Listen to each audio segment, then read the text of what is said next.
Hey everybody, it's GombletX and welcome back to some more Magic Arena, and today we're going to be playing the Arena Cube Arena Open Day 1 event.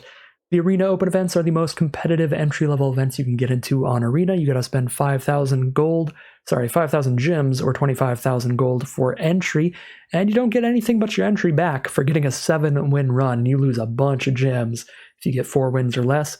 If you do get that 7-win run, though, you qualify for Day 2, where you are playing for big money prizes up to $2,000 on the line if you get a really good win rate throughout Day 2. So very cool, high-stakes, competitive event.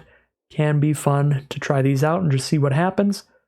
But they can also be super, super stressful, and Arena Cube Draft, in my opinion, an incredibly stressful format to make an Arena Open event out of. I much prefer playing a regular draft format than an Arena Cube format when I want to play competitively, because I find Arena Cube to be monumentally swingy, where the stakes of the game, who's in the lead and stuff like that, just flips back and forth all the time, every turn, every single bomb, or every single card just comes out as like an absolute haymaker. So gonna be a stressful time today. I'm not a huge fan of playing Arena Cube competitively, but I am going to be playing this today to bring the content to you all, so hopefully you all enjoy this, and hopefully we do pretty well. Without further ado, let's get into the draft. Alright, here we are, Pack 1, Pick 1 of the Arena Cube Arena Open. Several really powerful ways to go. Some of my favorite decks in this cube are the very aggressive ones, and we've got some sweet cards for those. For mono red or just red-based aggro, we have Grim Lavamancer and Beaumont Courier. For white-based aggro, Blade Splicer, Skyclave Apparition being really good. Restoration of Agonjo, a little bit of a more flexible white card, working really well in mid-range or aggro, just gives you a ton of value. Picks up that Plains to help you up the curve. Flips into a 3/4, pretty beefy for the cost. Like a lot of these cards a lot. This is a super good Saga, this is a super good value play, and there are a lot of flicker effects for Blade Splicer. So that's a great one. Skyclave Apparition, a removal spell and a creature all in one. Love all these white cards a lot, but I am passing multiple good white cards to the left, so a bit of a signal there. With the red cards, if I take one, there's not a huge red signal getting passed, so could be interested in just hopping on the red train here with like Beaumont Courier to start things off. That being said, I think I like the white cards a little bit more. Just the big problem being that I'm passing some of them. Super, super good pack in general. I think I'm going to go Skyclave Apparition. I like this card a lot. It's a cheap creature and cheap removal all in one. Two things that are at a very high premium in this cube. Just immediately jump on the Benalish Marshall train. Although if this Invoke Justice doesn't wheel, that's a huge sign to get off the white train and push into a 2-color deck. Seems reasonable to me. I mean, it is very much planting our feet in the ground and trying to sort of just even force mono white at this point, but it's one of the strongest strategies in the cube if we can get it to where it's not drafted. And at least whoever took a card out of this pack probably didn't take a white card.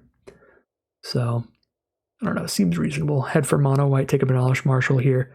If it doesn't pan out, it doesn't pan out. In the Arena Cube, you're going to be drafting 15 card packs, 3 of them, so you'll end up with 45 cards.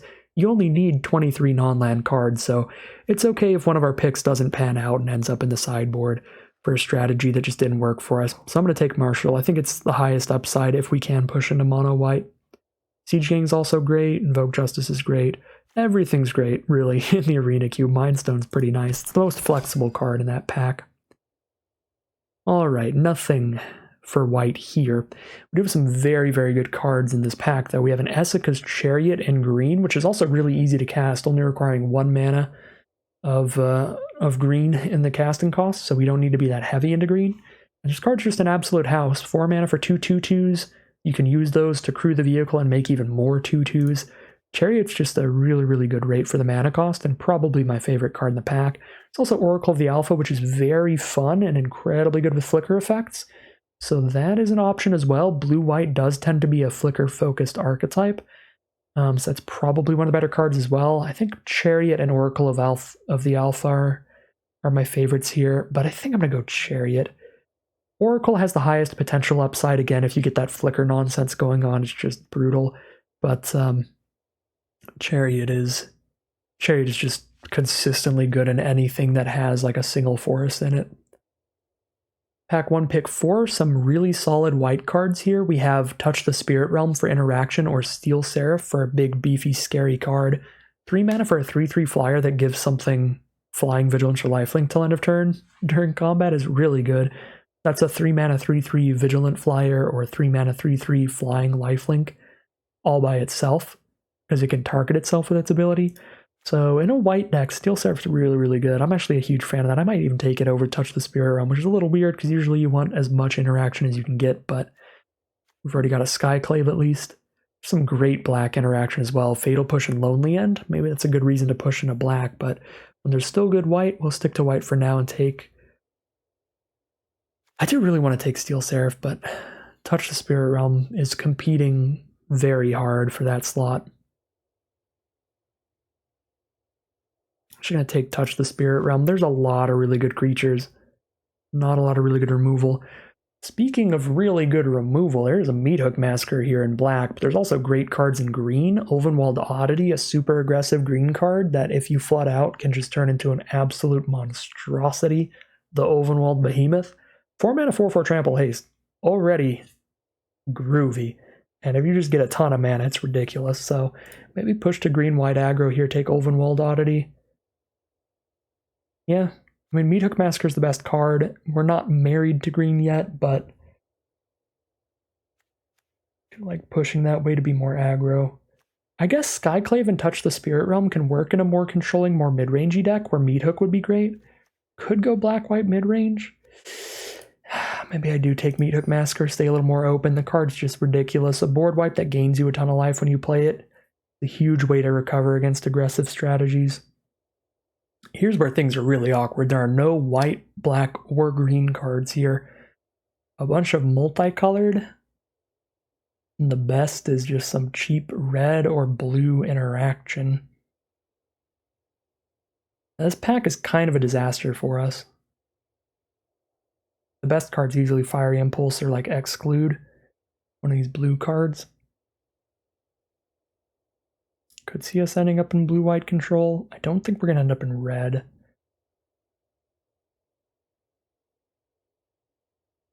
Don't feel like I've seen a lot of good red until this Fiery Impulse. Go for Neutralize here, be open to pushing to blue-white control, that could happen. Restoration Angel, very good with some of the flicker effects in the cube, some of the enter the battlefield effects in the cube, and a 4 mana 3/4 flyer at instant speed is already pretty good by itself. I'm happy to take that. It's also in white. Like a Solemn here is nice for any deck. Maze Mind Tome is good in any deck. Hedron Archive's a little slow. This is for decks that just have a lot of really big cards, not for like any deck. I'm going to take the Restoration Angel here. Okay, more flicker stuff. Golden Argosy, the very slow flicker card. Take Ornithopter of Paradise here. Ramps you up in anything. Again, there's a multitude of great 3 and 4 mana plays, like Felidar Retreat, Golden Argosy, that are really replaceable, but comes to good cheap cards like Ornithopter, there's not a lot of them, and this is a fine ramp card for any deck, so I'm going to take Ornithopter. Restoration of Eiganjo Wield, that makes me feel pretty happy about white. We didn't wield a Blade Splicer, though. That's really sad with the Restoration Angel. But Restoration of Eiganjo is still the best card in the pack. Outside of Precursor Golem, that can be good with Restoration Angel. But all of your golems do die to a single targeted removal spell. So it can play poorly. Invoke Justice Wield. Mono white could be open, the big super beefy white card there. Wield out of that pack, maybe just not a ton of white in these packs. Take a Spectral Adversary, I guess. I don't think Timeless Witness is all that much.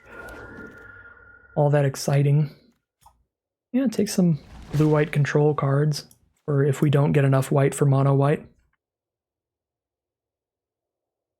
If we try to push into mono-white, what we need more than anything else are cheap creatures, 1 mana and 2 mana creatures. So if we can find a lot of those in pack 2, could kind of live the dream, head in that direction.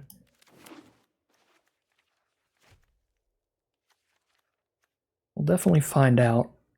Happy to be in white here, though. Pretty late Restoration of Eiganjo. Sorta late Restoration Angel. All of the Restoration cards getting passed to us decently late. Pick 14 and pick 15 will probably just be going right into the sideboard. Cards that are generally a little bit too slow and too narrow to do much work. Like Icy Manipulator, that's great in a regular draft format, but not quite where you want to be in Cube. Same with Hedron Archive. Alright, pack 2, pick 1.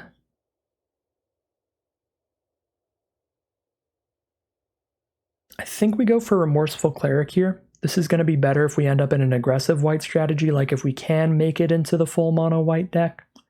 This will be very good. 2 mana for an evasive threat. The Birth of Melodus will be better if we end up in blue-white control, which is our backup plan. It is interesting to see them both in the same pack when they're both good options for the different decks we could end up in. But this is a great card for blue-white control because it makes sure that you hit another land drop by grabbing a Plains out of your deck, gives you an 0/4 blocker to stop some early game damage, and gains you a couple life to also stem the bleeding. It's exactly what the control decks want as an early drop. So, very,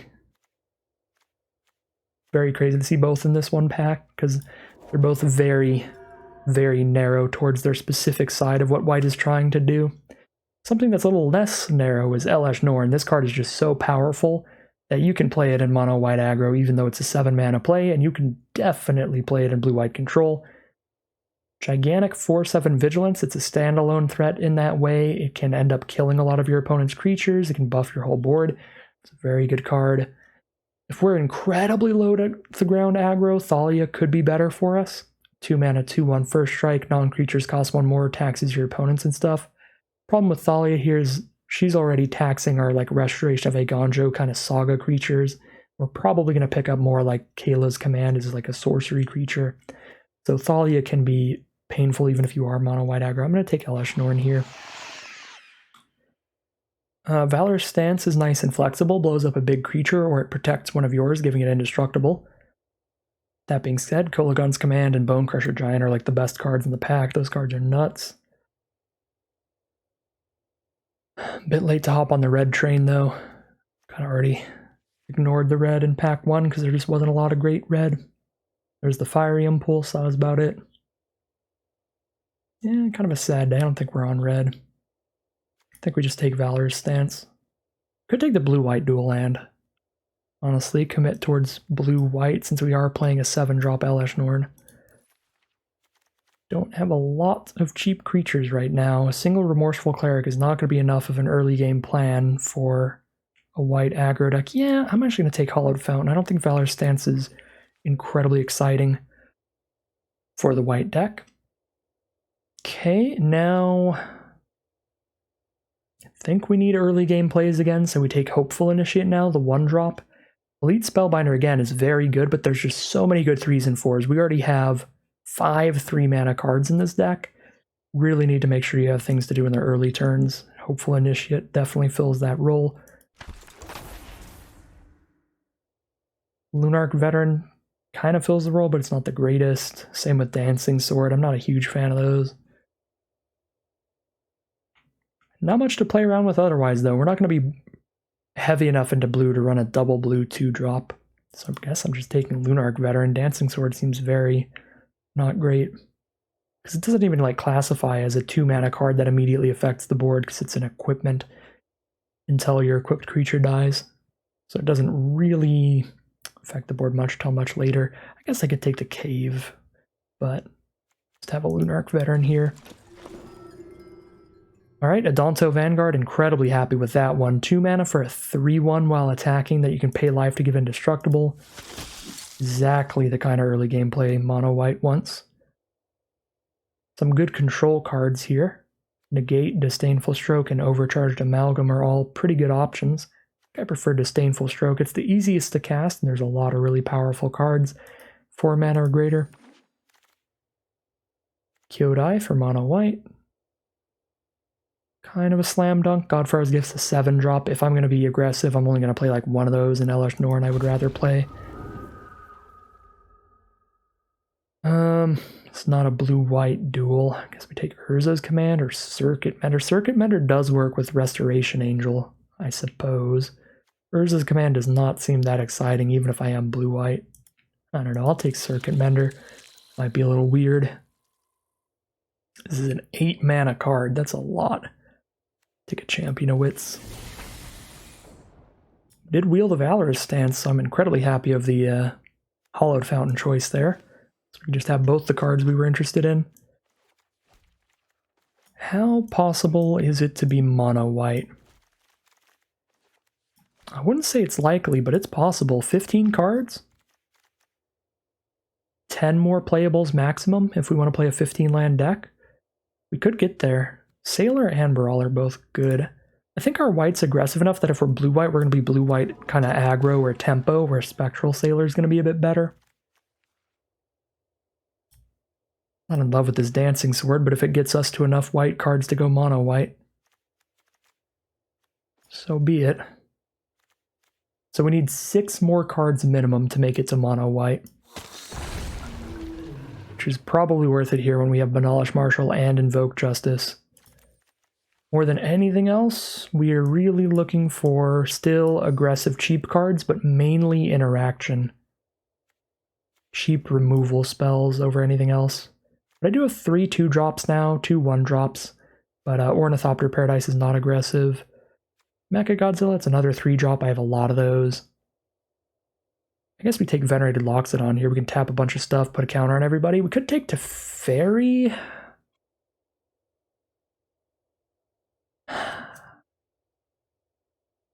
I feel like Arena's forcing me to be blue-white control, and I don't want to be blue-white control. You open up Teferi, though. Arena's just all but telling me that I just have to be. Basically, that's just... it's not the deck I want to be, but it looks like the deck that I am. So we're going to highlight that, and now we need to work on making sure we've got all the cards we need for a blue-white control deck instead. Still like to take mostly cards that are nice for either deck. But yeah, if we're blue-white control, we already have a full deck, which means every pick that we make now can just be focused on making the deck better. We're not going to run Lurrus because we're going to be running Teferi. I guess we could end up running Lurrus in mono-white aggro, because I only have 4 permanents that cost more than 4? Oh, 2 or less? I have a lot of 3 mana permanents, okay. We can play Lurrus, just not in the companion slot. Still powerful, even if it's not in the companion slot. I think I'd rather just take Esper Sentinel or something, though.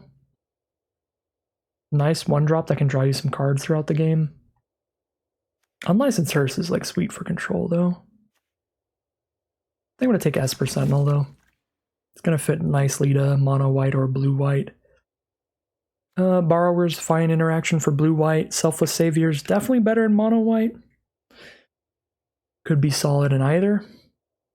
Aether Channeler's decent interaction in blue-white as well. Feel like I'm probably supposed to take Brazen Borrower here. But I want to take Selfless Savior.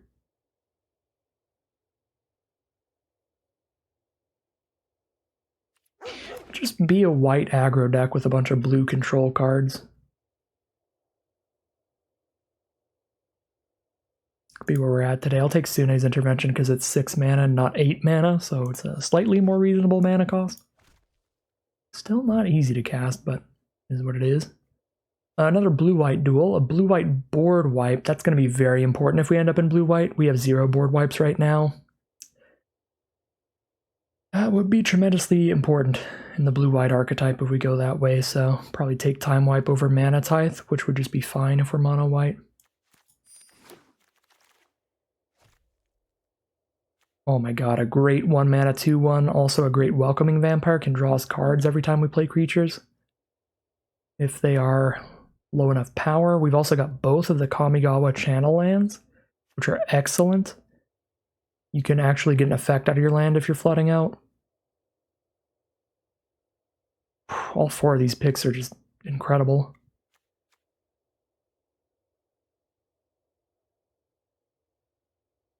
Let's commit to blue-white here, take Otawara. Disallow now. Charming Prince, good with Circuit Mender.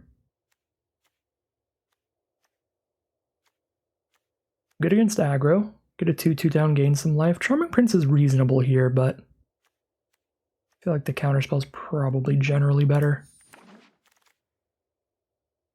Urza does not do anything unless you have the Might Stone and Weak Stone as well. It's like a slower Baral, which is fine, but not impressive. We're not going to play Immortal Sun with Teferi in the deck. I'll just take a Fading Hope. It's nice, cheap interaction. It'll definitely get ran in this deck. Didn't wheel anything here. Throw some nonsense in the sideboard. Wheeled Malevolent Hermit or Luris. Both of those are actually kind of legit. I'm going to go Hermit, though. We'll counterspell on a stick-style creature. Very good disturbability.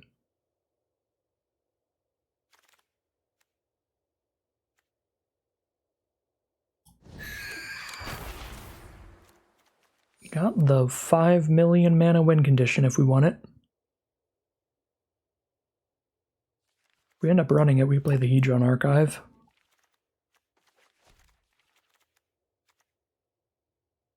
Deck of Many Things is similar. Gives you a lot of value throughout the game, but it's super slow.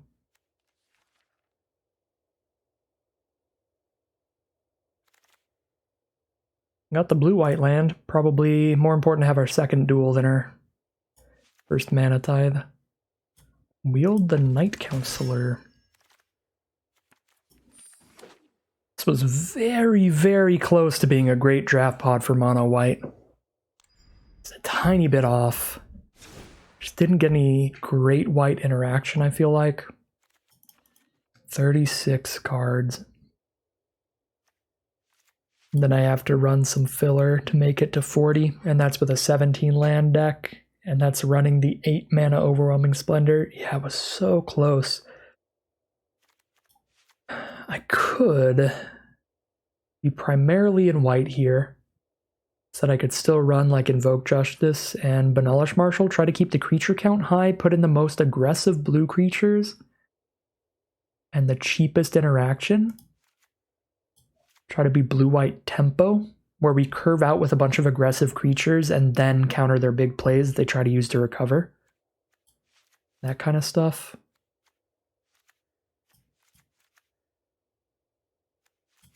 We're going to be primarily blue-white tempo no matter how we build our blue-white deck, it looks like.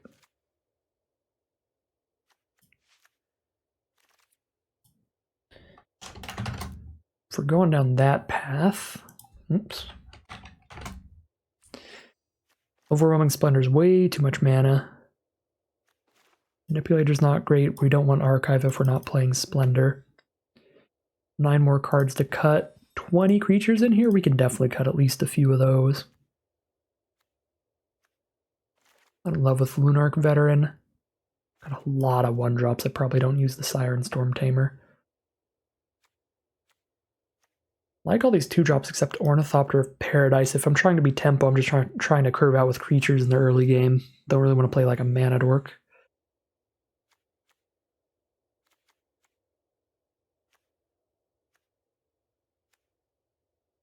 Love all these, but we could put the Benalish Marshal in the maybe pile, because the mana gets a bit difficult. Circuit Mender also might be a little too cheeky. It only really does stuff when we have Restoration Angel. Don't believe we ended up with any other kind of flicker effects to play around with. Love these flash flyers. We've got a lot of flash in this deck, which is very powerful with our counterspells. Because if we need to use a counterspell, we can use a counterspell, and if we don't need to use a counterspell, we can just flash in a 3/3 flyer or something. I love that. Still want an Elesh Norn at the top end, even without mana ramp. Yeah, these are definitely getting cut. 17 creatures, we could cut both of these as well. For non-creature cards, really like Fading Hope because it's really cheap. Don't love this Dancing Sword equipment. Valor Stance, we don't have a lot of interaction, so it's definitely worth it. The counterspells are great with all the flash creatures. I think I want to keep every one of those. Touch the Spirit Realm is very good. Removal, Invoke Justice, yeah, a little hard to cast. Maybe we cut that. And then Sune's Intervention is very expensive. That puts us to 41 cards here. And then the curve actually looks pretty nice here generally. So we could cut like 1 land and call it a deck. Go for a 16 land build here. I still have a 7 drop that's super powerful, but Elesh Norn's so good. I think we can wait on her. At least we have 1 card here that pulls a land out of the deck. The Restoration kind of puts us up a land.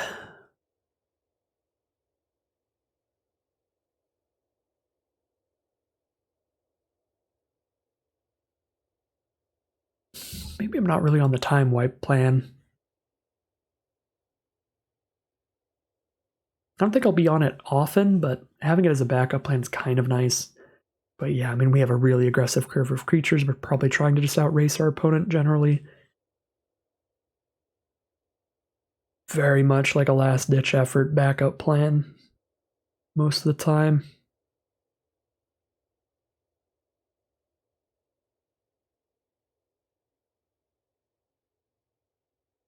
This could be very wrong, but I think I'm actually going to cut Time Wipe so I can leave 17 lands in here to help get to Elesh Norn.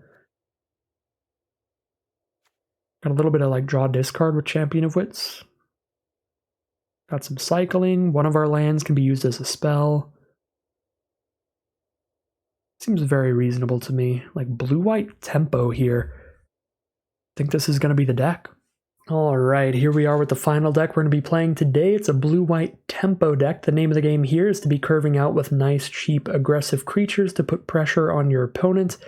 And then before they can really establish anything to try to counter your aggressive board state, that's when you get to start using all these counter spells to get rid of their board wipes, their big creatures, whatever they're trying to do to recover. You have Disallow, Neutralize, Disdainful Stroke as counter spells in order to get their blockers out of the way, Touch the Spirit Realm, Valor's Stance, and Fading Hope. So really good curve of aggressive creatures. These spells to try to make sure they can't recover from the early aggressive start, just trying to tempo them out of the game in that way. Several nice big flash creatures so that once we get to the mana costs where we are just sitting there holding up counter spells, we've got something to do with our mana even if we don't need to cast a counter spell, which is really, really nice. We've also got some very big top end in the deck. We've got an Elesh Norn and a Teferi. Pretty big win conditions at the end of the curve, so we are running the full 17 lands, even though we're pretty aggressive, to help get to these big cards. And yeah, that's pretty much the deck. We're going to be trying our best today and hopefully get a decent run out of it. Without further ado, let's head into gameplay. Here we are on the play for game 1. Turn 1 Esper Sentinel is quite nice. We get to hold up a counter spell or removal spell. If we make it to 5 mana, Great Shark is a huge swing. I wish there was a Spider-Man meme emote where we could just point at each other here. If we want to trade Esper Sentinels, it's fine. I'm probably going to cast more non-creature spells than my opponent, generally. Wow, we really are just matching it right up here. Well, let's slam down a Spectral Sailor. Cool, Skyclave Apparition's the draw, but we do not have the white source for it yet. I probably have to cycle this Neutralize. It's awkward. Trades. Alright, we have traded Esper Sentinels. I'm going to hold up the Neutralize till the end step, but if they don't cast anything good, I'm probably going to cycle it, trying to make sure I hit lands, because we're trying to get to 5 mana for Great Shark. That's a scary card, though. That's a good card. That allows them to recast artifacts or enchantments from their grave, like the Esper Sentinel we just killed. Kind of feel like I actually have to counter that. Unfortunate for us, though, because we don't hit the land. Land would have been very, very good here, because then we'd have the 4 mana we need to start activating Spectral Sailor to let us draw cards. Stay ahead. Spectral Sailor, of course, really, really nice in these tempo decks because you can use that ability to stay ahead when you're not using your counter spells. Alright, we do hit the 4th land now, so we missed a turn of drawing cards, but we can start doing it now. It's a Restoration Angel, Merfolk Trickster they're going to use to get rid of the Sailor's abilities, to block it on the ground, which means I am going to be forced to bounce this Trickster for my Sailor to not die, which means I don't get to draw a card this turn. Otawara is the card on top. I'm going to keep that for Great Shark. There's an argument for scrying it away because I do need a white source. But I just want to make sure I have Great Shark mana. Feels more than worth it. Ew. Ew, every time they landfall they get a 2/2 now. That's disgusting. That is disgusting, especially I don't have the mana to Skyclave Apparition. Yeah, that's super bad for me. The fact that every land that they draw into is a relevant card now. Pretty poor for me. We are infinitely likelier to flood than our opponent now, because kind of hard to flood when every land is a 2/2 as well. Pass turn. Well, I guess we're drawing a card instead of Great Sharking. I don't want a Great Shark against double blue and 3. I'm gonna Apparition this retreat. They didn't play a land this turn, so they're missing land drops. Don't Merfolk? They do Merfolk. Okay. I was gonna say, if they go for Merfolk Trickster here, we counter it with Great Shark because they have to use all their blue mana. And it looked like they weren't gonna do it there. And I was gonna be like, oh dang, outplayed hard. But they did. They did go for the Trickster. It was just a little bit weird timing on Arena's front. Touch the Spirit Realm. Well, goodbye, Great Shark, I'm assuming. This is fine by me. I actually am a bigger fan of my Sailor being on this board than my Great Shark, because Great Shark just gets blocked by 2 2/2s. But Sailor keeps drawing me cards, which is a very big deal. I will have the mana to use Apparition and draw a card off Sailor, so I think now...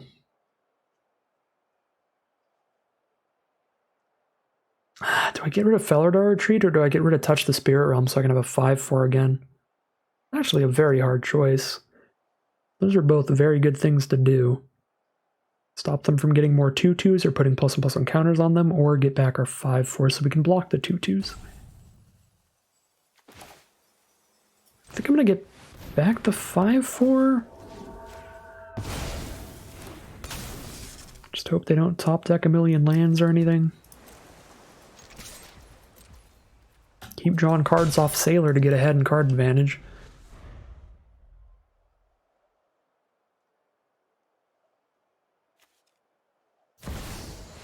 The Immortal Sun. We are not going to be ahead in card advantage much longer, because that draws them an extra card every turn and lets them play their spells for cheaper. One less to cast. It also shuts off our Planeswalkers. If we draw into Teferi, we'll be very sad.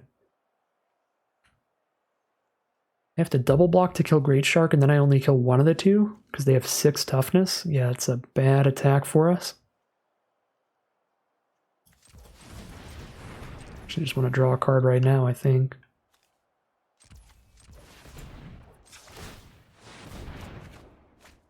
Disdainful Stroke is very reasonable. I can hold up Valorous Stance and Disdainful Stroke if I play untapped land this turn.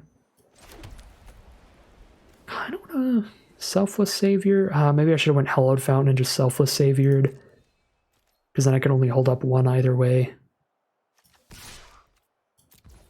But I guess this way I can hold up just drawing another card off Sailor if I don't play Selfless Savior. Then if I don't need to Disdainful Stroke or Valorous Stance, I can just draw a card off Sailor, so it's also a fine line. Spectral Sailor really showing off. We would be miles behind this Felidar Retreat and Immortal Sun without the Sailor.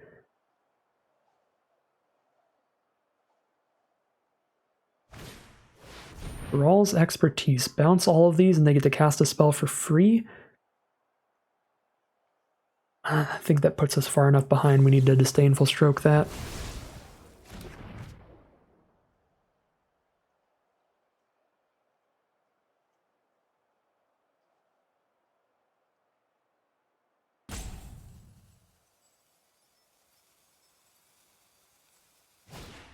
Spirited Companion, they'll draw a card. If they hit a land, Felidar Retreat's going to do some gross stuff. They did hit a land. +1/+1 Vigilance on everybody. That is pretty bad for me. Yeah, might lose for hitting their removal spell instead of their retreat here. I can blow up one of those with my Valorous Stance. Actually seems somewhat reasonable. They have Vigilance anyway, so they're just going to trade on a block, so I might as well kill here. And then kill the other one with Valorous Stance. Lady Mirror, alright, that doesn't really do anything now, because they have plenty of mana. Alright, clear out the board state. Kyodai. 1, 2, 3, 4, 5, 6, 7, 8. I want 9 mana so I can Selfless Savior and still hold up 8 for Sailor plus Kyodai. Feels so bad, but I guess I'm shocking myself in the face here. And it doesn't even look that suspicious, because they can pretty easily do the math and see that I can Spectral Sailor twice by having paid for Hollowed Fountain. Some Mortal Sun's putting in work. Opponent's drawn so many cards. And drawing 2 cards a turn makes it much more likely they can keep hitting lands for Fellow to Retreat. I think with the information we had at the time, I don't think it was a mistake to not exile Fellow to Retreat, to like get back our 5/4 instead. The big problem here is the Immortal Sun really upping their card draw and making sure they just keep hitting lands. So I drew a card here to see if I could hit a counterspell, because if I don't, I pretty much just lose. And I didn't hit a counterspell, so I think Sanctuary Warden's just going to seal the deal here. Gigantic Flyer with multiple shield counters. And kill us really quickly, stops us from attacking them at all. They've drawn like 3 total cards this turn already. Means it's, yeah, tremendously likely they hit a land. If they do, give the whole field Vigilance. Yeah. One big turning point this game that could have gone differently is if we exiled Fellow to Retreat. We would have been under a lot less pressure. But I think we're still just losing to Immortal Sun. Obviously, in hindsight, exile Fellow to Retreat, that was the big point. Things could have gone differently. But looks like it's super over at this point. I could have actually flashed in Kyodai and sacked Savior to make Apparition indestructible with Kyodai and then make Kyodai indestructible with Savior, made a double block and not lost any creatures here.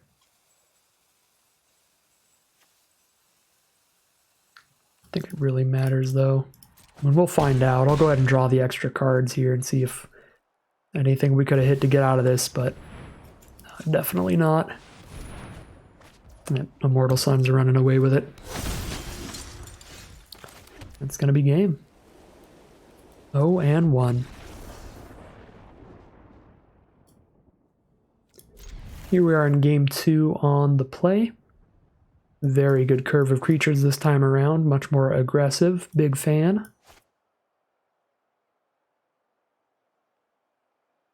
Opponent has taken a mulligan.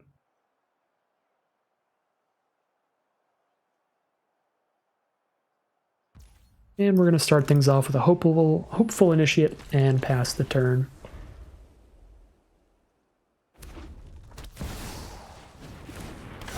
Turn 1 Dragon Master Outcast. That's basically a 6 mana card because it doesn't do anything until they have 6 lands out. We are very okay with that. And Skyclave Apparition is super good against that card because it just exiles it, and if they kill the apparition ever, they just get a 1/1 back.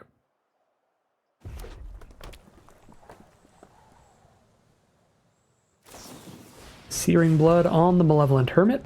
Searing Blood does not exile the Hermit, so we can disturb it back from the grave, which is really nice. But that means we don't get to buff the Hopeful Initiate at all. I think for now I am going to Apparition away the Outcast. It is going to be a problem later, and the only thing they get back from killing Apparition is a 1/1, so feels pretty nice.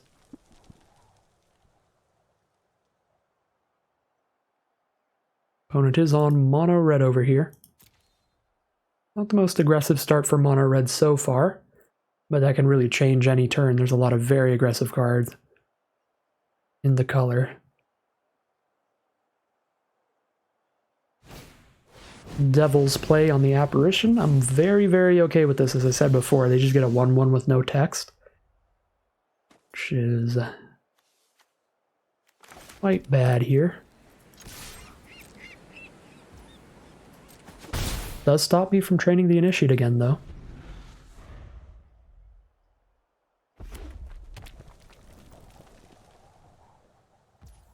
Four mana for our opponent. They'll hit us for 1. We will allow it so that we can hold up Neutralize post-combat. They're just going to pass turn, so I guess we are going to kick a Spectral Adversary. Oh my god, it auto-paid. Never mind, it auto-paid our dual land.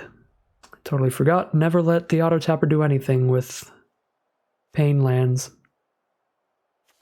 This should have been a 3-2 flyer.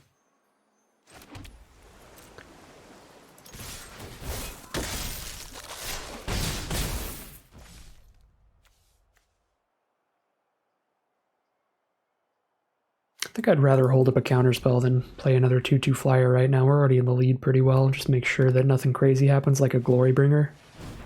Visionary's fine. I'm so tilted.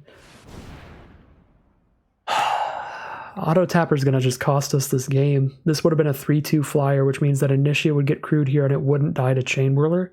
I'm gonna have to neutralize a Chain Whirler that wouldn't have mattered too much otherwise, because I would have been attacking into it with a 3-4 on the ground and a 3-2 in the sky. I think we're straight up losing to Auto Tapper. If we lose this game, we still have a chance here, but if we lose this game, it's Auto Tapper really screwed us on Spectral Adversary.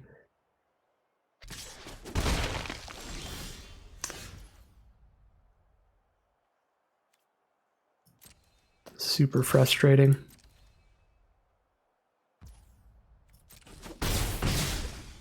Would have been hitting for 6 damage this turn instead. Missed out on a metric boatload of value. Missed out on damage, +1/+1 counters, the ability to keep our counterspell in hand. Been a while since I've been that punished by the auto tapper.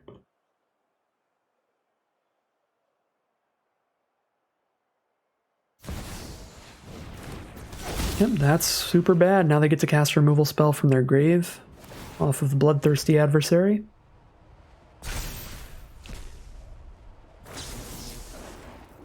Kill the guys, shoot us for 2.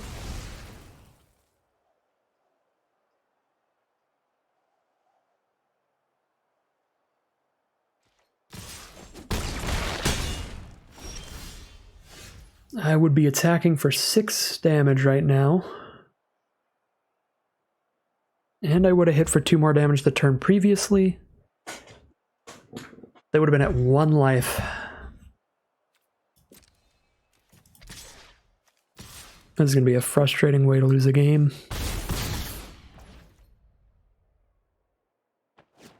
Restoration Angels were very big here, though.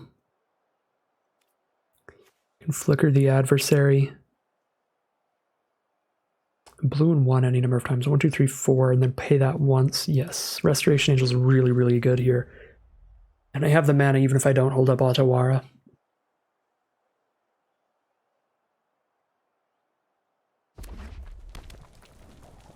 They have a Devil's Play for 3. And an unknown card. So they have to decide if the unknown card is better than Devil's Play for 3.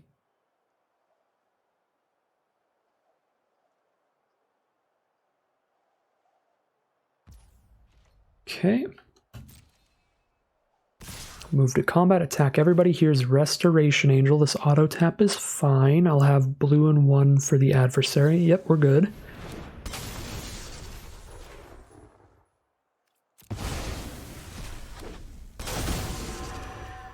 Auto pay. Phase out the 3-1. Lock the 3-3.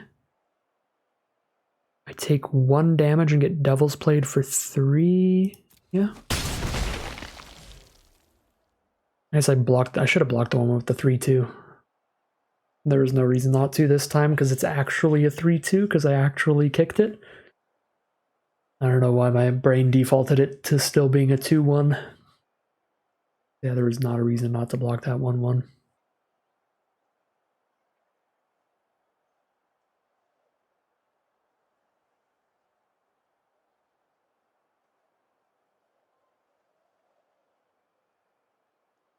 Took 1 extra bonus damage. We'll see what their last card in hand is here. It's gotta be good, because even if they Devil's Play one of our flyers, Hopeful Initiate and the other flyer can kill them. So it has to be the last card in their hand being something to get them out of this.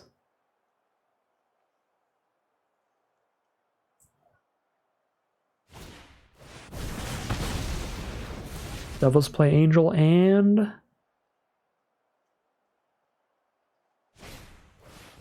Bolt Adversary.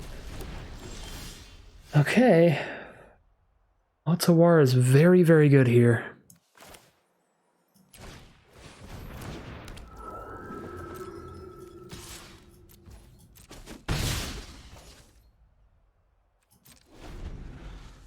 Bounce their token to just straight kill it, or I could just bounce their visionary to stop more damage.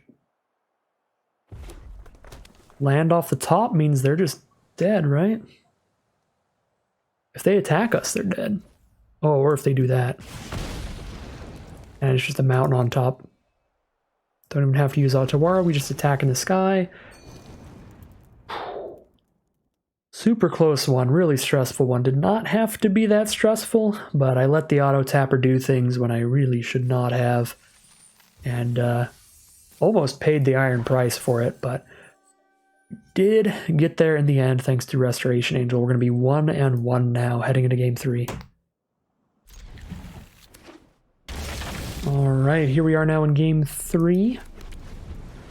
Decent hand here. Fortunately did draw a 5th land as our first draw. Not perfect. Could end up being alright. Let's try with Fading Hope here and just slow them down a little bit. Not really, just play a Vanguard. Esper Sentinel as the draw.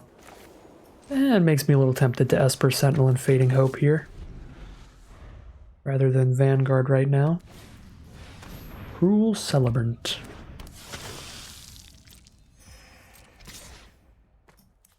Yeah, slow them down here and scry one.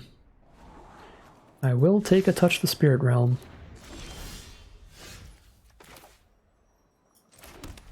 Don't think I want to play it immediately. I'll just play a Vanguard and pass. Hold this Touch the Spirit Realm for something scarier. There's Elas Ilkor back on the board, and Magda Brazen Outlaw alongside Elas. This is like a 3-color aggro deck. It's pretty wild. Mana base, but it is definitely working out for them. Disdainful Stroke. I do enjoy stroking. So let's attack for 3. No blocks. Probably not a great sign. We've got a Kyodai coming up. 3/3 blocker out of nowhere. We can kill Magda with that without losing a creature. Transmigrant's Crown. They can equip for a single black mana, give something +2/+0, and if that creature dies, they draw a card. If they put that on Magda, I'm going to cry, and they put it on Magda. That's the only attack. Pretty suspicion, I think. Dang. Why is that the only attack? I guess we take 4. But I could give Esper Sentinel Indestructible and just let them draw the card. Get a card draw. That's not that bad.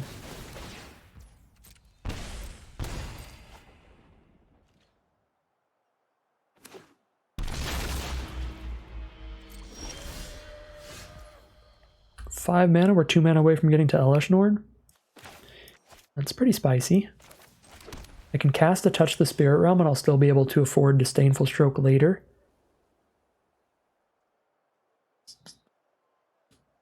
There's still nothing I really want to touch.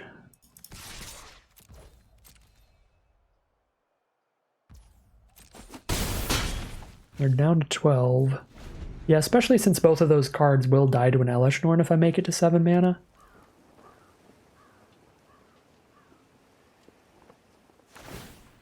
Den of the Bugbear is getting activated. Could flicker it here.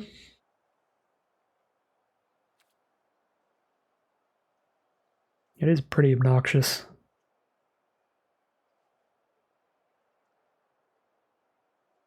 I get a free chump block. It's fine. They get a free 1/1 though.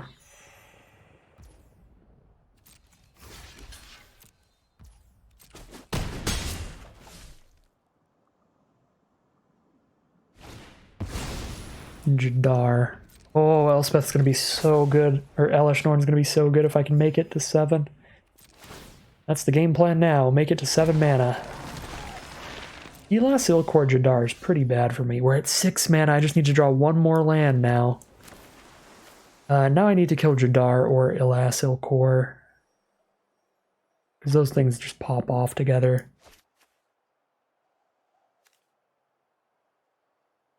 Cruel Celebrant works with it as well. Oh my god, maybe I just need to get rid of Jadar. I guess I need to get rid of Jadar because both Elas and the Cruel Celebrant do nasty things with him. Even just unblocking now because I know I have an Elishnor coming up that just totally shuts this game down.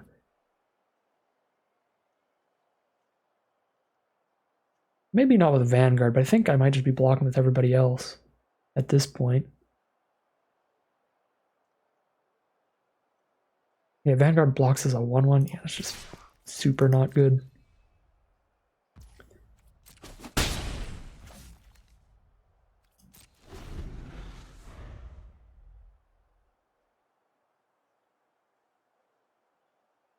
Alright, all in on 1 more land.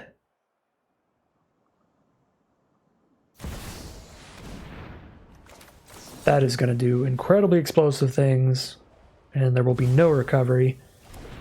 It's a free sacrifice outlet. They get to sacrifice their stuff to draw a card, get put -1/-1 counters on things, kill my Esper Sentinel, my Vanguard, draw a million cards, make me lose a million life. That would have been horrific. Alright, give them a card draw here. I'm not going to sit here and take this damage for free.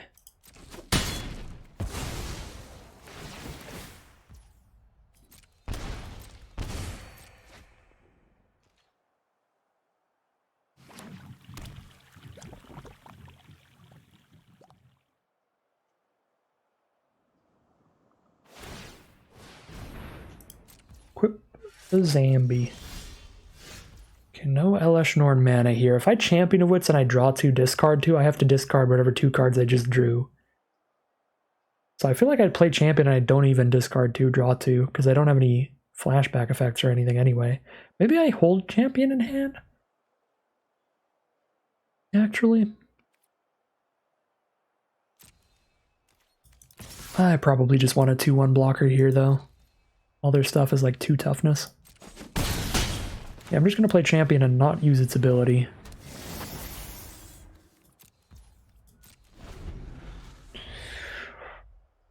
I got really scared when it said draw cards equal to its power, and I said no, that it was going to be one of those effects where it's like, well, you chose not to draw the 2 cards, but you still have to discard 2.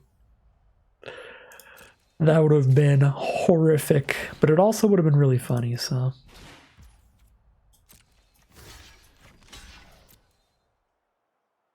Get in there with our indestructible blocks.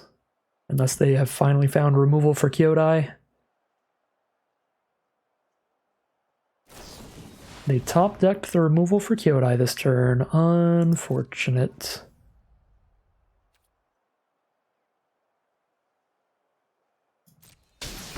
It's a really good one, too. They gain life and draw 2 cards.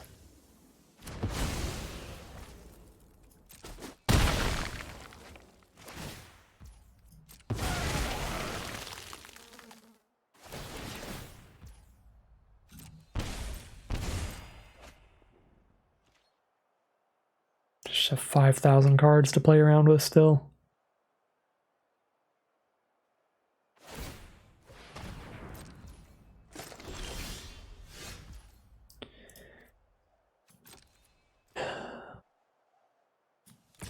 We're still sending Vanguard in.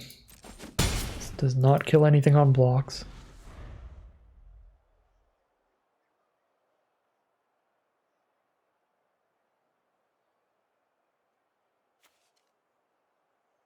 A Great Shark can counter an artifact or creature for 5 mana. Lagomos is pretty deadly with 2 different Aristocrats effects on the board. If Lagomos resolves, they're going to get a 2/1 that sacrifices itself during every turn. Hit me for 1,000,000 damage off of all of their triggers.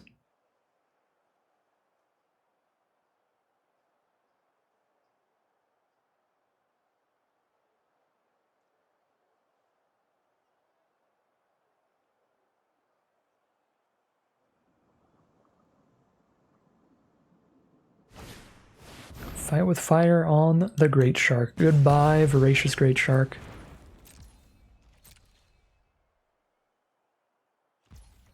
Pass the turn.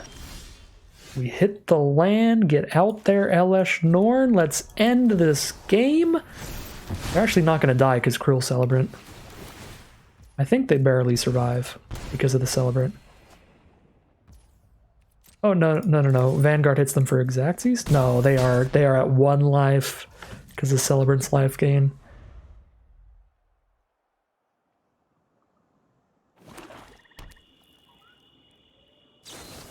There's the removal for Elesh Norn. There's a Braids. That's 1 blocker.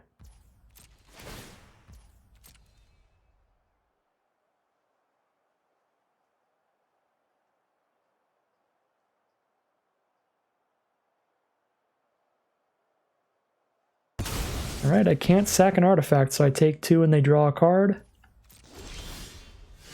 Ooh, even if they have removal, I have Disallow now. Attack all, disallow their removal spell.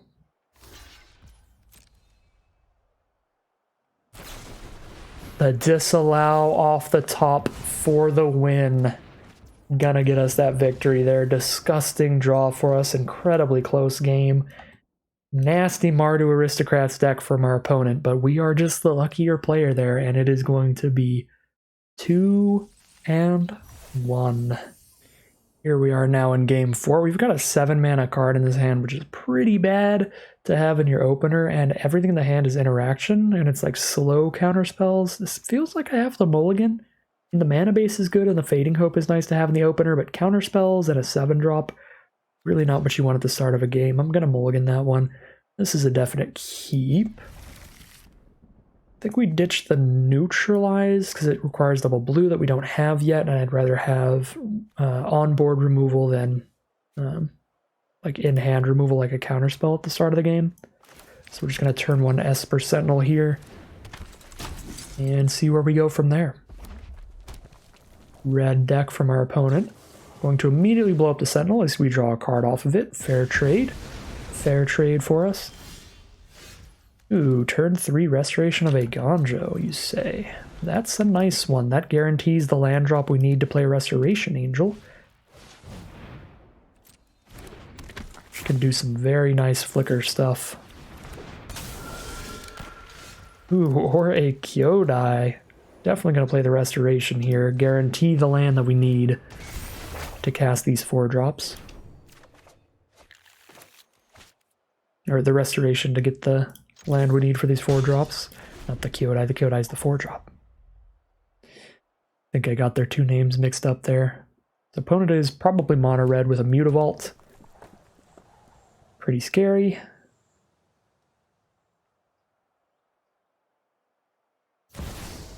Bloodthirsty Adversary coming in hot with haste, just going to get all the damage they can in their early game as quickly as possible.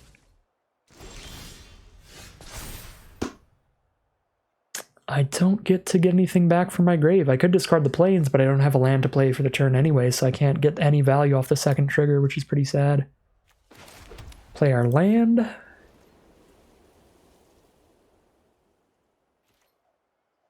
Go no attacks here. Spectral Sailor already threatens to block Visionary and kill it. If things go tremendously well for me, I can get Kyodai out here, have Kyodai block the 2/2, Sailor block the 3/1, and I lose neither creature unless they play an instant speed burn spell. Alright, and since we are threatening to block the Visionary, they do go for the Exile, and they exile an Ember Cleave they're not going to be able to afford. So luckily for us, the Ember Cleave will permanently be exiled. They only have 1 turn to cast it. So that feels very nice. We don't have to worry about an Ember Cleave. That being said, we have 2 instant speed creatures and a counterspell in hand, so we were gonna be holding up a counterspell almost all game anyway. 4 mana for our opponent. Still not enough for the Ember Cleave. They can cast it for 5 when they're attacking with Adversary. That's just 1 mana off. Torbran, Thane of Redfell. That's more than scary enough to kill. I could exile it with Apparition. But adversary attacks as a 4-2 this turn if I let it resolve. If they're attacking with a 4-2, I'm not going to have any good blocks for it. Alright, I'd have to trade my Kyodai or my Restoration Angel into it. I guess I could block with Sailor and then flicker with Angel, and then Apparition Torbran. I can't neutralize, I don't have double blue. I'm losing my mind over here.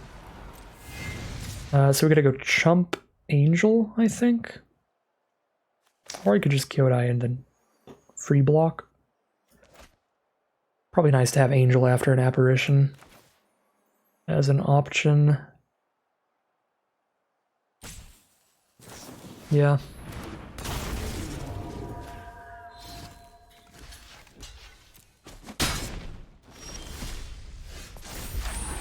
Oh yeah, now we have a 3-4 to block with? I totally forgot this thing was gonna flip. I kept playing for this counterspell, but I don't have the blue for it. Yeah, we're gonna have to just Apparition Torbran now. I'll keep my indestructible mega chump blocker back, but we'll send Kyodai in. Oh, they're red-black. They're not mono-red. Maybe just a splash here.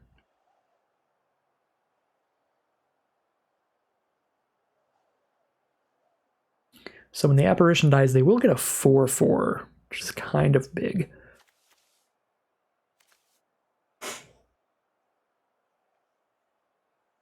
Even if it doesn't have all of its abilities.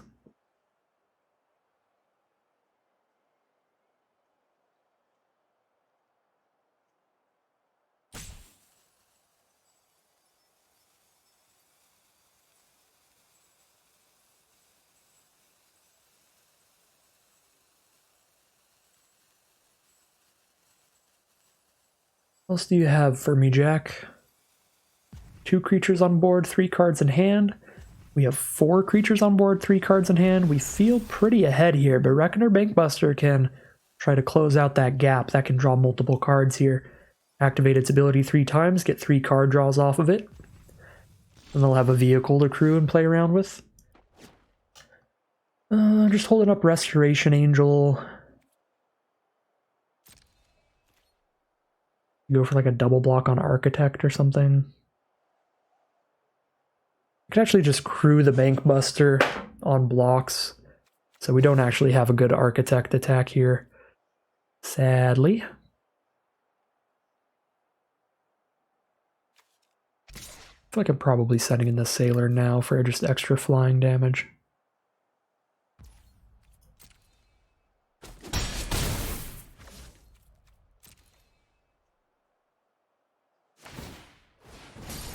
Alright, draw a card from the Bankbuster.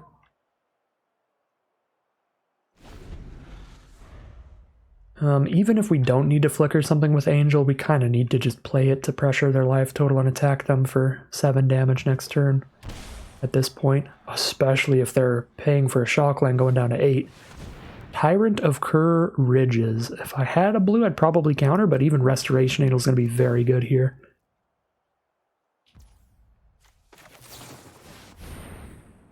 Gonna be nasty good here.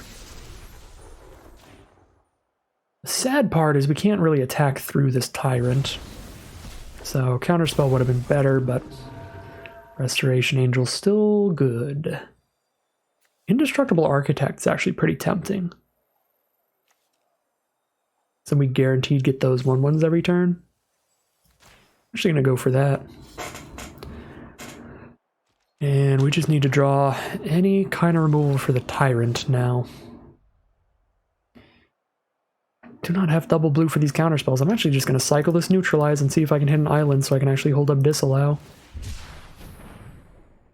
No point in holding on to a Neutralize if I never have another blue source. Wow, yeah, that's really bad.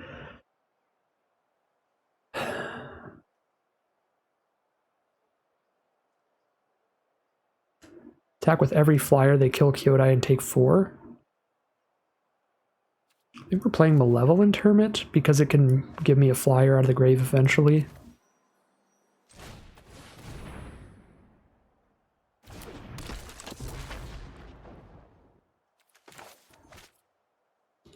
I'd save this if I hit my draw 2, discard 2. But I also have other card draw in here, I think. Do I? Looking through the deck real quick. I don't have any card draw except my draw 2, discard 2, so I wouldn't have wanted to play this unless I had another card draw. I guess if I draw literally Teferi, and then I go land, Teferi, draw a card, and then I draw another land, then I'll be like, oh, I missed my land drop. That's the only possible thing in my deck that would make me want to play the land right now, but not next turn. I guess I could get choked on mana. Happens. I should probably just play this Plains. If I hit my draw 2, discard 2, I'm just going to play it, and then I discard like a Danto Vanguard or something, digging for the island.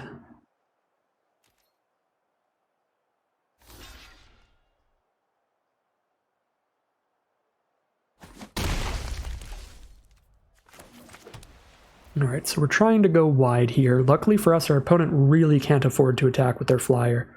Otherwise, they take 1,000,000 on the crackback in the sky. That's why I'm not that worried about having given a flyer indestructible here or anything. So I'm just sending the Architect in with indestructibility instead.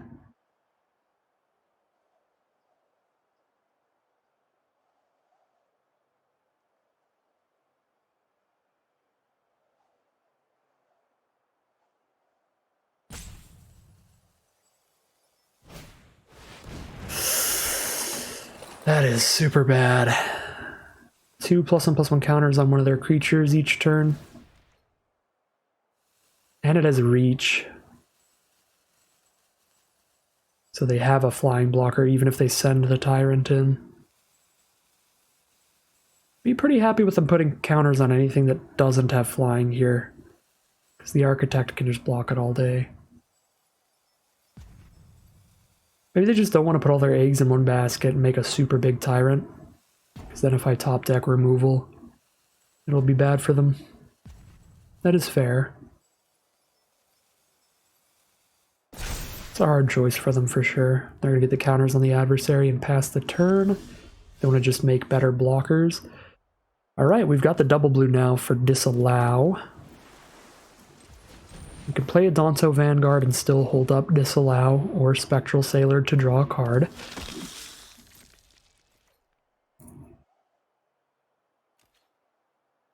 We definitely get our 1/1, but I think that's all we're doing right now.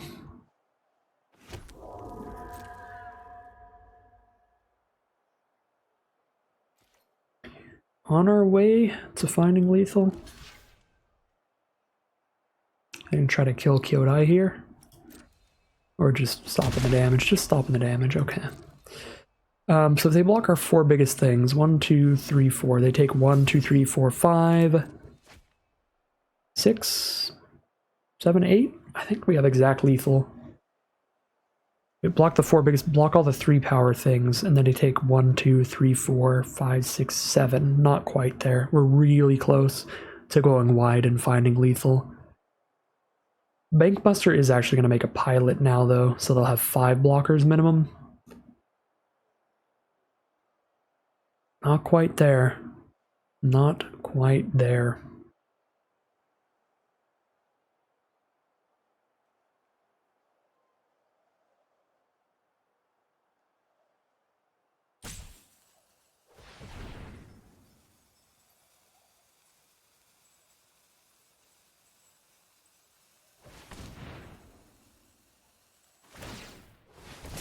Go ahead and use the Reckoner Bankbuster.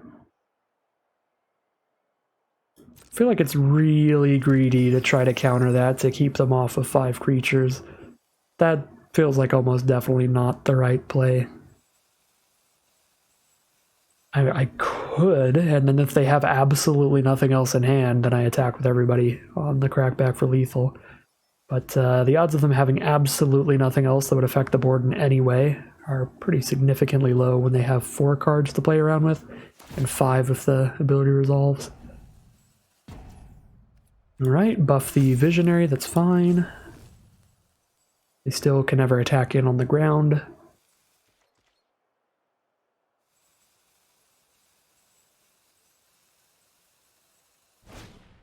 Phoenix Chick can't block, so that's fine. It doesn't attack in well either. Solemn Simian Simulacrum. They can unearth that in the future. This is a treasure, isn't it? Yeah, they can definitely unearth it next turn for the counters, but they can't use it as a blocker if I disallow it.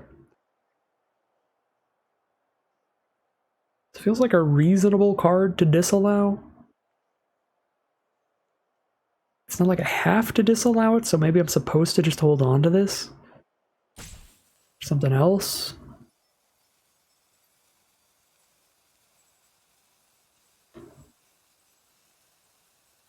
So close to being lethal here. I'm just drawing a card here. 5 blockers total. 1, 2, 3, 4, 5. Take 1, 2, 3, 4, 5 damage. Go to 3. Yeah, it's just not lethal. At 5. I'm gonna draw a card off Spectral Sailor. I mean, now they 100% know I have a counterspell, but whatever. Hollowed Fountain. Not ideal. Oh, it does make Helena and Elena even scarier. Wow, tremendously not ideal. I can draw a card off Sailor and still hold up Disallow now, though.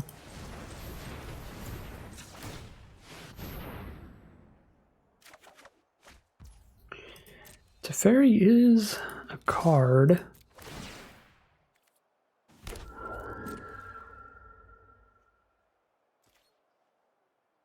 I think I probably should have just disallowed that Simulacrum.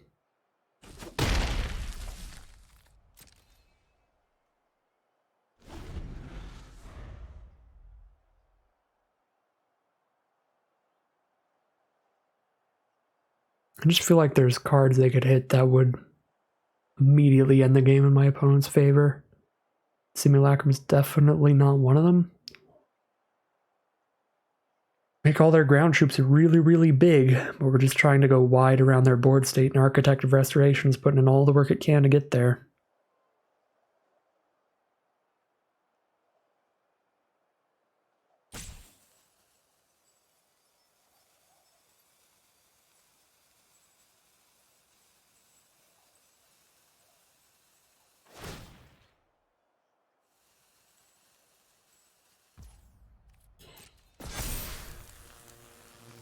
Yeah, but it does speed up Helena and Elena a lot, which makes the Phoenix Chick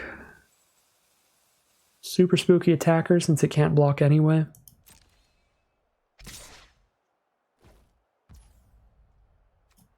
That's super rough.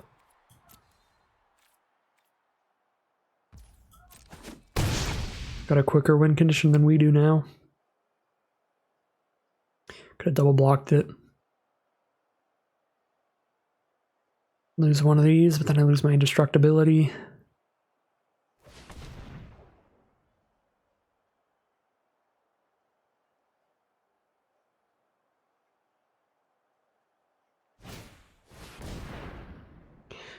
That's a pretty big yikes with Helena and Elena.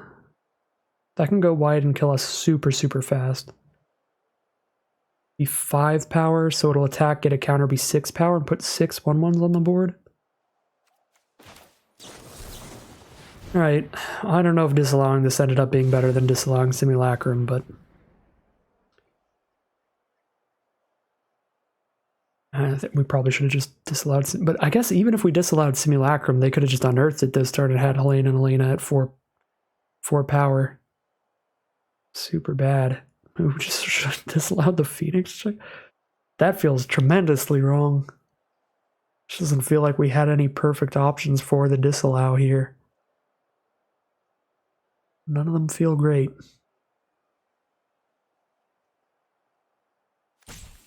Six, 4 creatures get in. 1, 2, 3, 5 damage.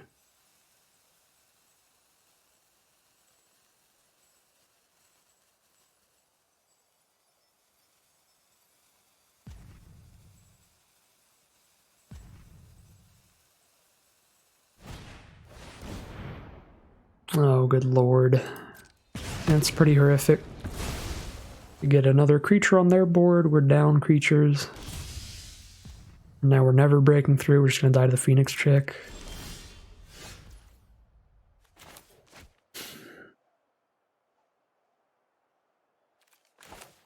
Just Teferi and tuck away Helena and Elena.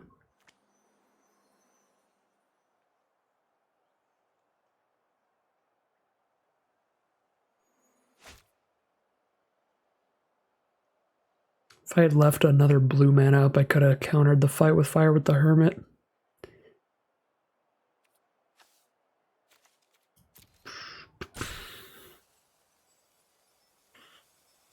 Waited for the card draw from Sailor later. That was the line.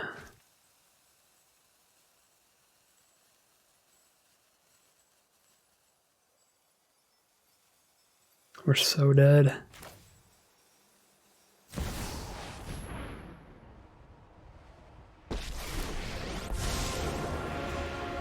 I know what must be done.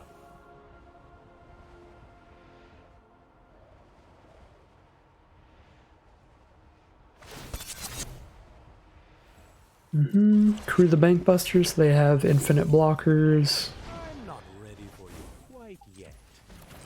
Play Benevolent Knight Counselor.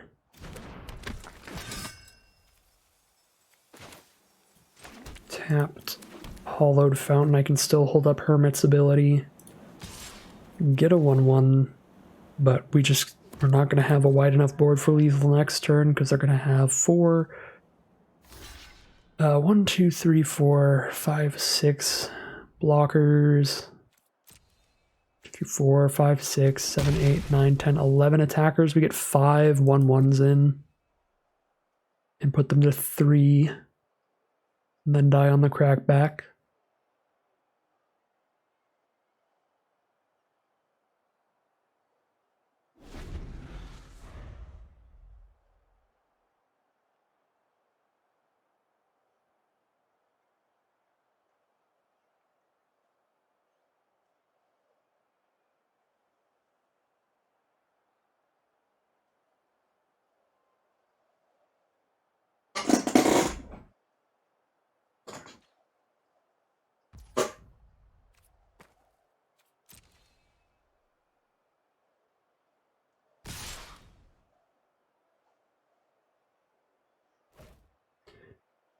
Alright, they know I'm forced into a chump block on the Tyrant now.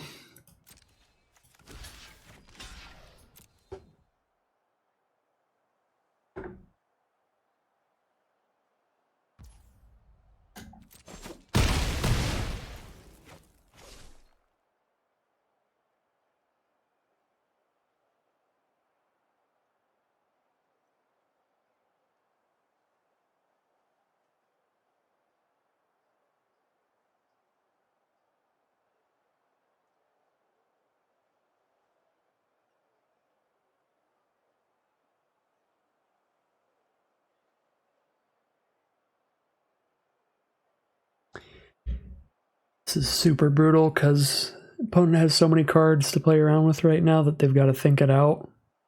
It's like we've known that we're dead for like 10 minutes now. Of course, they've got Kazul's Fury even. They've got exactly enough mana to pay for the Hermit too. Yikes. That's incredibly rough. Yeah, that was a brutal one. Don't know what we needed to win that game, but it was definitely not what we did. 2-2 it is as we head into Game 5. Here we are now in Game 5 on the play with a nice aggressive hand. It's a snap keep here. Let's get rolling in. I need to make sure not to auto-tap at all this game with Addarkar Wastes. Opponent might be on mono red here. Start with a Mountain into Monastery Swiftspear. It's a fine trade. We'll take the trade. Remorseful Cleric. It's the draw for the turn. I think I will drop that down.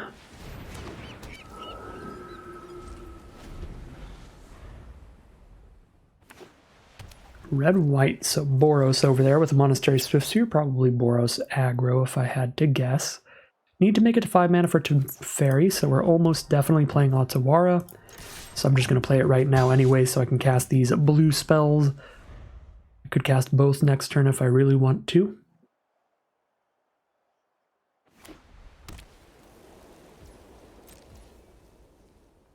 Interesting, just pass turn here. Let's go Sailor Adversary and just beat down, I guess. Got a Teferi to try to recover and draw more cards.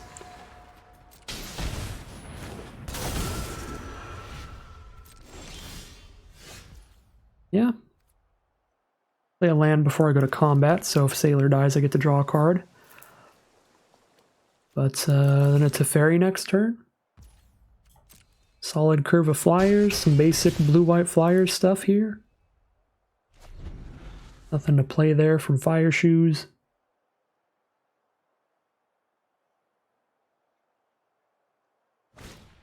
Lurrus of the Dream Den, that's a very good one. They do have the mountain to play the Swiftspear as well. They can't block anything to Sky, but they have a 3/2 lifelinker. Could have sacked Cleric so that they couldn't cast Swiftspear, but that would be like trading our 2/1 flyer into the Swiftspear, which I don't really want to do.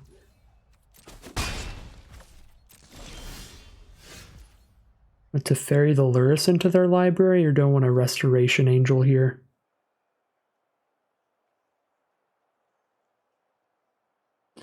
Restoration Angel lets me get more flyers going. Plays worse into instants from our opponent. Teferi goes to 1 loyalty, dies to Swiftspear if I attack with everybody. I think I'm on Restoration Angel.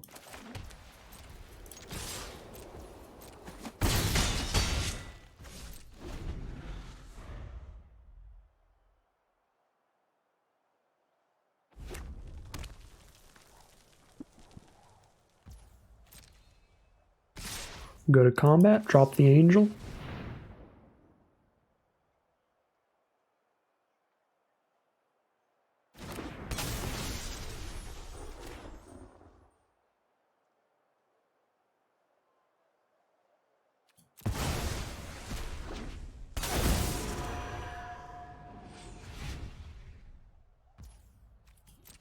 See if we get the kill on Lurrus here. If it's got an Embercleave, that's going to be pretty bad. About it.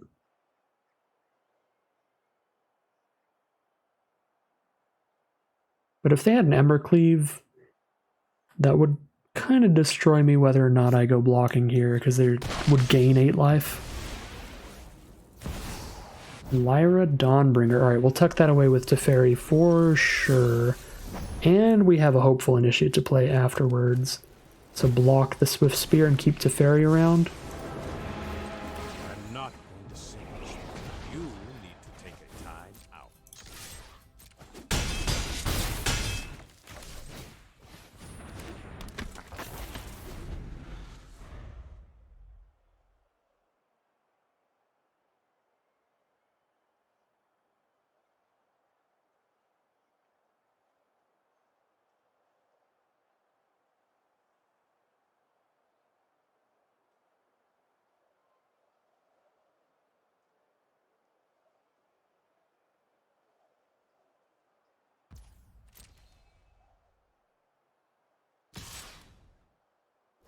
Sending in at Teferi.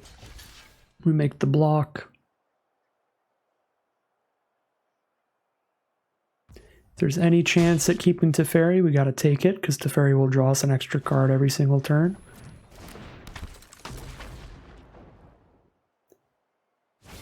Hopeful Initiate into Venerated Loxodon. They are tapped out, and that is gonna be game. Just attack all here, close it out.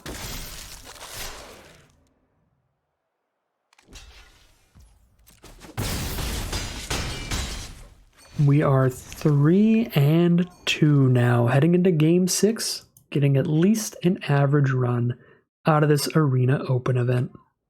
Here we are on the play for game number 6. Definitely want to hit another white source, but then we have an Apparition and a Touch the Spirit Realm for the early game. Late game Elishnorn is very powerful, so We'll see how we draw here. No matter what, we have a Touch the Spirit Realm in the early turns.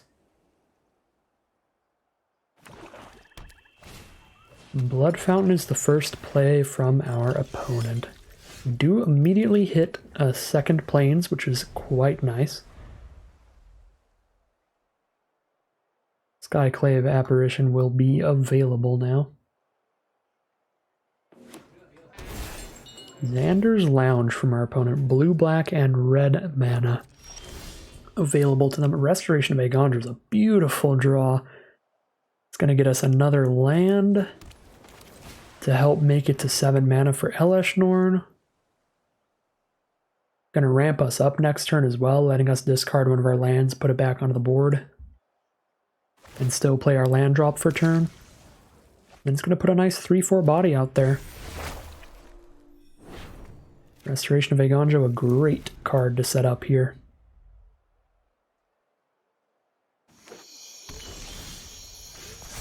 Alright, discard that plains. Get that on the board right now.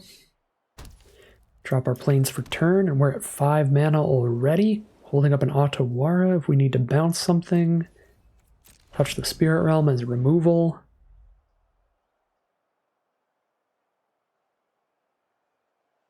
And we've got a threat next turn. Got the flipped Restoration. Mishra claimed by Gix. Well, there's something to go ahead and exile with Touch the Spirit Realm. Or Skyclave Apparition. Whenever you attack, each opponent loses X, gain X. Basically, if they get the Phyrexian Dragon Engine, they create this gigantic monstrosity that kills me immediately, so definitely want to exile that somehow. I know that I'm casting Elesh Norn next turn, so making the board state a little wider seems nice with Skyclave Apparition. Although it plays worse into like Languish. But Touch the Spirit Realm can also exile things that cost more than 4. So if they play like a bigger threat, could exile that one with Touch the Spirit Realm, but not Mishra. Our worst case scenario here is they're going to end up getting a 4/4 by killing the Apparition. But yeah, I mean, if they have a Languish here, it'll be pretty bad. Kill both our creatures and get a 4/4 back.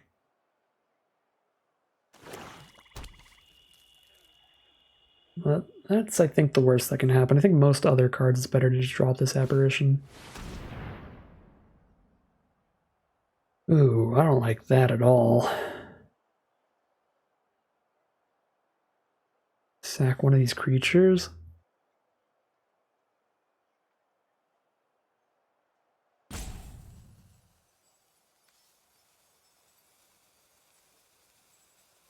This can't exile tokens, so I can't like flicker with Touch the Spirit Realm and then exile their token with it or anything fancy. I feel like I have to sack the Apparition here because the Architect is so good with Elesh Norn. Oh no! The Restoration was an enchantment creature. If I sacked the... Oh no, if I sacked the enchantment, I wouldn't have to sack the other creature. Creature, enchantment, and Planeswalker. God dang, that's brutal. Hey, that's a really good draw, though. We've got 5 cards in their hand now. I mean, I guess I countered a card draw by sacking both creatures, so it's not the end of the world. Pretty nasty, though. There's no way this Elesh Norn's going to survive anything. Wait till I have Elesh Norn and Fading Hope up.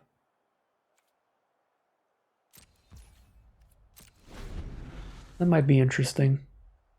If I hit another land, I can cast Elesh Norn and hold up a Fading Hope.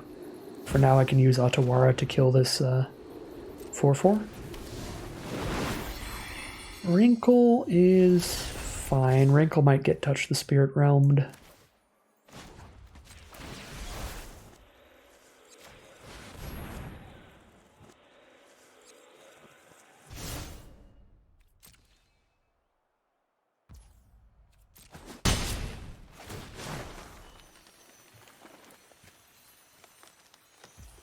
Each player discards a card. That's rude as hell. Well, I guess we're not Fading Hoping Elesh Norn anymore. Okay, I have to exile this Rankle before I can play Elesh, because they can make Rankle make me sack Elesh Norn.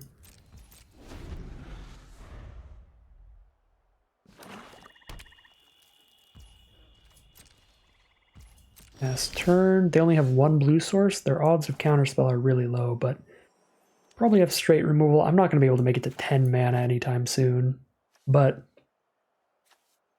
Spectral Sailor draw card's still a pretty reasonable play right now. We can play it real slow.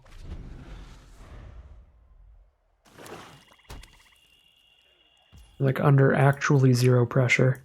And Spectral Sailor just drawing an extra card or two each turn also wins the game. Just not as splashy as Elesh Norn does.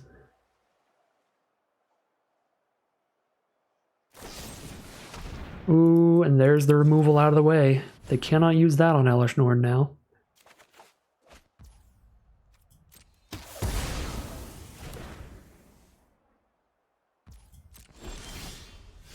Great Shark. Great Shark can't counter a removal spell from my opponent. They have no creatures engraved for their Blood Fountain. 2 cards in hand.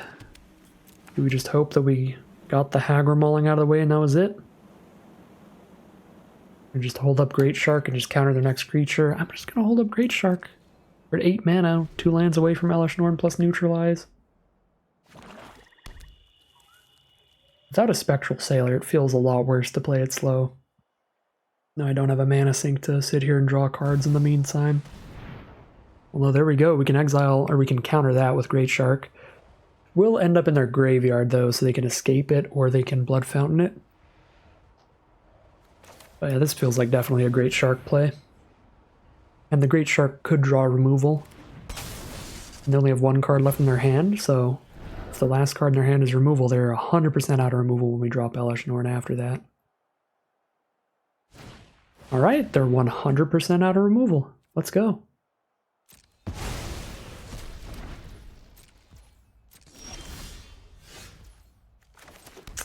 Fortunately, 1 mana off from still having a Neutralize up here. Got very close to the 10 mana for Elesh Norn plus hold up Neutralize. So now if they Ox of Agonis into drawing into removal, Elesh Norn is gone. But we know that it's 100% them having to draw removal off the top. Oh, did they not have enough cards to escape the Ox?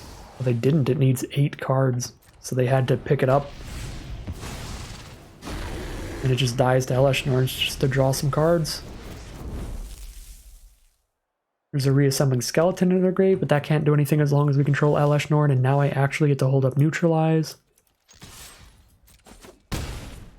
Okay. Elesh Norn might be getting there.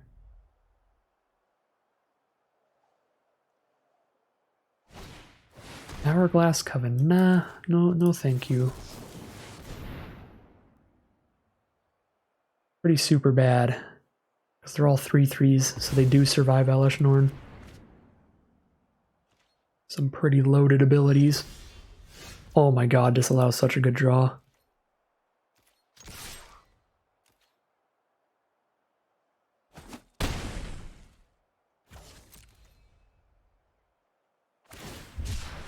Cycle of Sweltering Suns.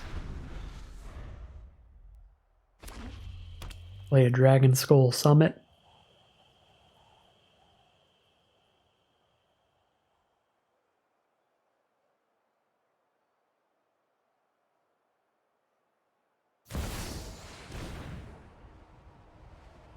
They have plenty of removal spells in their grave they can cast off of kicking this. Yeah, so we have to counter that.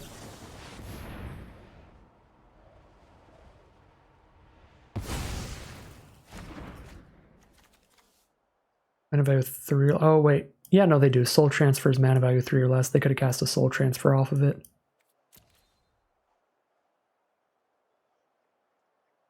Recast the Ox here to draw 3, dig for more removal. This Ox is putting in work, even if it's not going to stick around on the battlefield. I think it comes with a +1 counter. Yeah, it does, so we'll stay this time. There's the Phyrexian Dragon Engine. Luckily, Mishra's exiled. Ah, that's a super good draw for opponents. Blow up Elesh Norn, gain 1,000,000 life. And then they have 10 power on board. That is definitely not a super good draw for us. Might be in the bag here. They need to attack us twice. Do they have any burn? No, we're just dead to Castle Embereth. They can reanimate their Phyrexian Dragon Engine and then kill us with Castle Embereth if they have enough red mana?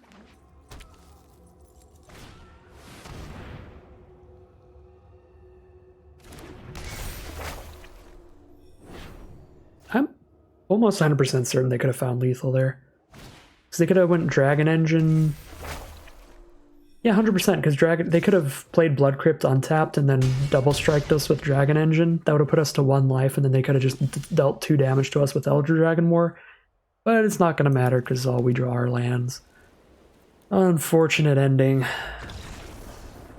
believe that is 3 and 3 for the Arena Cube Arena Open event. Not the greatest deck I've ever drafted. I think it was decent though. Biggest thing was lacking good on-board removal. We had like Touch the Spirit Realm, Valor's Stance. That was just like okay. Yeah, we just had some pretty poor draws near the end of some of those matchups, unfortunately. Overall, though, did a lot of fun stuff with the deck. A lot of great work done by Spectral Sailor. That card was huge. But yeah, we probably could have built a slightly better version of this deck. Maybe like minus a Selfless Savior. Maybe like -1 Selfless Savior, -1 land, add a little bit more high-impact late-game plays. You know, maybe 1 Selfless Savior for 1 intervention. Something like that. No like dramatic changes to the deck, but something like that could improve it a little bit. Don't think we were ever going to 7-win with this deck with our matchups today. But that is okay, because if I did a 7-win run, not only would I have to play more incredibly stressful competitive Arena Cube games that I'm not a huge fan of, but I would also have to get up at 6 in the morning, which is not super manageable for me right now on the overnight shift for holiday season. So probably a net positive to just get a nice 3-3, play around a little bit, have our fun, and move on to the next day of events. Well, again, kind of an unfortunate way to end it, but I'm pretty okay with it. I was not super ready to get up at 6 in the morning, so that is going to end today's video. If you enjoyed this video and you'd like to see more, especially more draft videos, stick around on the channel. You can like, comment, and subscribe to let the YouTube algorithm know to send you some more of these videos in your recommended feeds.